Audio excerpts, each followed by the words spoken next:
since Monumention.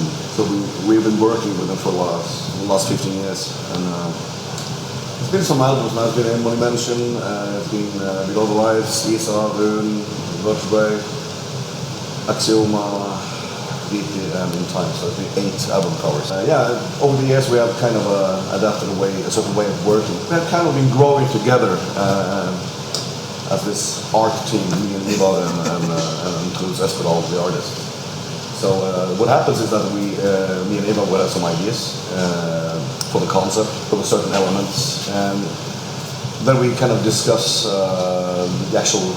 We meet in Bergen or Truls' place, usually in Bergen, and we will go on and discuss the actual art composition, make sketches and so on.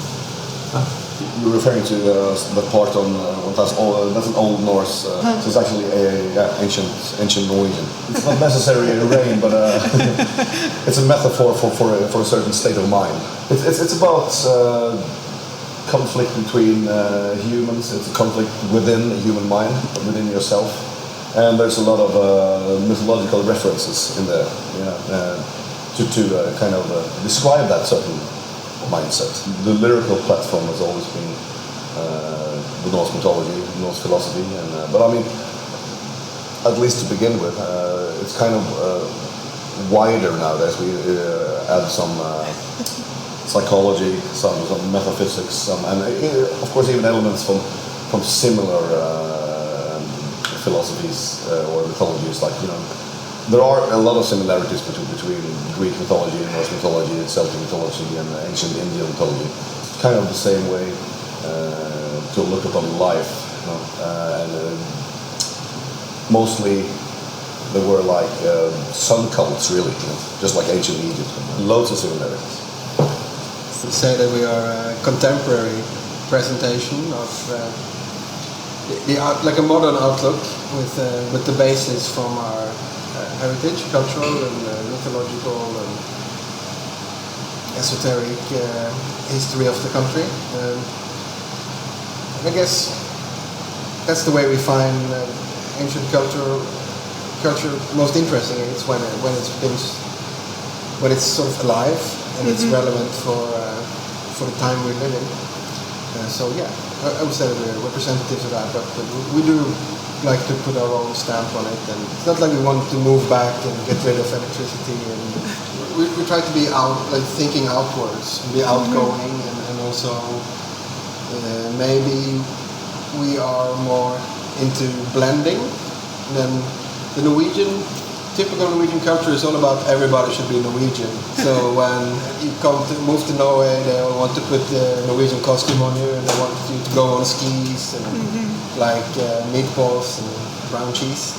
That's what they think is a generous way of being Norwegian. I think it's a little bit boring. So I think instead it's more the way that we deal with being inspired by other cultures is more about taking it as it is. And playing with it as it is, and not so much trying to Norwegianize everything, which I think is a bit of a national disease in Norway. And in videos, videos were much more relevant before internet, but it still costs the same amount of money to make one. So it's kind of hard to defend spending that much money on a promotion that worked well 25 years ago, if you understand what I'm saying. So also we're a bit slow. We just released the music video for Ritter after we released the new album. So I don't think we ever had any black metal elements at all, actually, because we have a definition of black metal in the early scene in Norway. Black metal was any kind of metal with satanic lyrics. Everything from Merciful Fate is a black metal to us. Dark Throne is black metal, or at least some of the albums. So since we never had anything to do with Satanism, we were never consider ourselves lesbian. So we might share some musical, let's say, inspiration or heritage with some, but we never looked upon ourselves as black metal. And we're not that. We don't think labels and genres are that interesting. It really doesn't matter. As long as it's good, it works. We're gonna do a bunch of stuff. We're waiting. I think we're going to start announcing exactly what we're going to do very soon. But I can say now that from around March we start doing things, and the rest January, February we'll take some time off after touring, start writing some stuff, and then there's going to be a lot of celebration of the 25 years because we haven't really done that with our previous anniversary. It's going to be going more in depth into certain parts of the career and so on.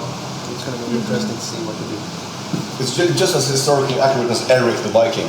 Yeah. But at least that one is funny.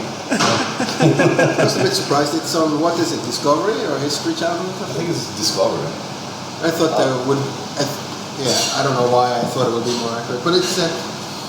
I saw one guy who said that he... Like a guy, he was an academic person into the Viking history. He said he preferred Game of Thrones because that was actually closer, even with the dragons and all that stuff. That's it was closer to your into the real story. Conan movies are the closer.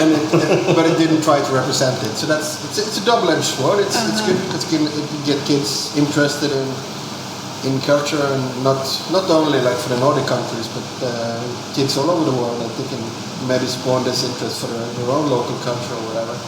But past that, I think it's a bit silly to have this kind of chance, present such a rich history, and then spend it and not really care about facts.